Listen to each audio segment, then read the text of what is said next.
वाल्मिक कराडचा ताबा SIT कडे देण्यात आलेला आहे। खंडणीच्या गुन्ह्यात सुद्धा कराडचा ताबा SIT कडेच होता। मात्र मोक्का अंतर्गत वाल्मिक कराडवर कारवाई झाल्यानंतर आता SIT ने वाल्मिक कराडला ताब्यात घेतलेला आहे। SIT उद्या कराडला जिल्हा सत्र न्यायालयामध्ये हजर करणार आहे। मकोका दाखल झाल्यानंतर आता पुढे काय होणार याविषयी कमालीची उत्कंठा आहे आणि या सगळ्या पार्श्वभूमीवर आता न्यायालयीन कोठडी सुनावलेल्या कराडला SIT ने आपल्या ताब्यात घेतलेला आहे आणि आता पुढे काय होणार याचा फैसला उद्या ज्यावेळी न्यायालयामध्ये प्रक्रिया होईल त्यानंतरच समोर येणार आहे।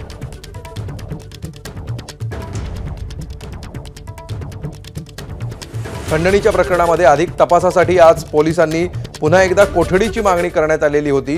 मात्र पोलीस कोठडी द्यायला आज न्यायालयाने नकार दिला। त्याऐवजी न्यायालयीन कोठडी सुनावण्यात आलेली होती।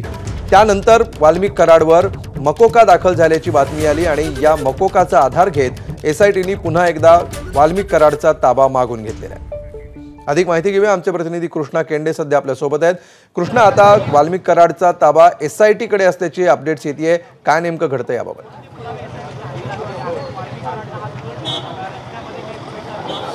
आता वाल्मिक कराडचा ताबा या ठिकाणी घेण्यात आलेला आहे आणि तो मकोका अंतर्गत घेण्यात आलेला आहे। ज्यावेळेस आज सकाळी सुरुवातीला सुनावणी झाली खंडणीच्या प्रकरणामध्ये, त्यात MCR करण्यात आला। 14 दिवसाची कोठडी या ठिकाणी सुनावण्यात आली आणि त्यानंतर CID कोर्टासमोर अर्ज केला की या जे आरोपी आहेत वाल्मिक कराड यांच्या विरोधात आम्ही संतोष देशमुख हत्या प्रकरणात सहभागी असल्याचा पुरावा आमच्याकडे आहे किंवा तशा प्रकारचा आमचं आरोप आहेत आणि हे सिद्ध करण्यासाठी किंवा अशा पद्धतीचे काही फाइंडिंग त्यांच्याकडे आलेले आहेत तपासाअंतर्गत आणि त्यासाठी आम्हाला वाल्मिक कराडची मकोका अंतर्गत म्हणजे मकोका गुन्ह्याअंतर्गत आम्हाला ताब्यात हवे आहेत।